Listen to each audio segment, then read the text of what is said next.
ఒకప్పుడు పవన్ కళ్యాణ్ గారు 'ఖుషీలో' ఏదైతే క్యారెక్టరైజేషన్ ఏ విధంగా ఉంటుందో ఆ తర్వాత హీరోల్లో సో ఆ తర్వాత మళ్ళీ మీరు కనబడుతున్నారు. సో ఎలా అనిపిస్తుంది అంటే మిమ్మల్ని మీరు డిజైన్ చేసుకోవడం ఒక్కొక్క సినిమాకి? బొమ్మరిల్లు భాస్కర్ మిమ్మల్ని ఏ విధంగా చెక్కారో ఆయన చేతుల్లో మీ చేయి పెట్టడం ఎలా ఉంది? అసలు నేను చేసిన సినిమాల్లో ఇంత పొయిటిక్ డెప్త్ ఉందని మీరు ఇప్పుడు నా క్వశ్చన్లో నాకు అర్థమైంది.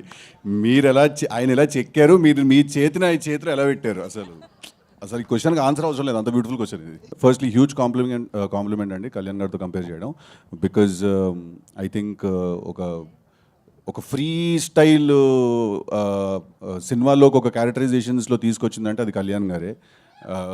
అదే అంటారు కదా, ఆయన తిక్కగా ఉంటుంది కానీ దానికో లెక్క ఉంటుంది బేసిక్గా, right? So method to madness అంటుందని. So thank you very much. I think అది ఏదో నేను ప్లాన్ చేసింది కాదండి, అది జరిగిపోయింది అలాగా. నేను చూసిన లైఫ్ ఎక్స్పీరియన్స్ అన్నింటిలో వాటిల్లో అన్ని కలుపుకుని ఏదో రాస్తే వాడు ఒకడు వింత మనిషిలాగా ఒకడు పుట్టేటిల్లు అని. సో అది వర్కౌట్ అయింది. సో అంతే సార్, అంత రాకెట్ సైన్స్ ఏం లేదు దానికి.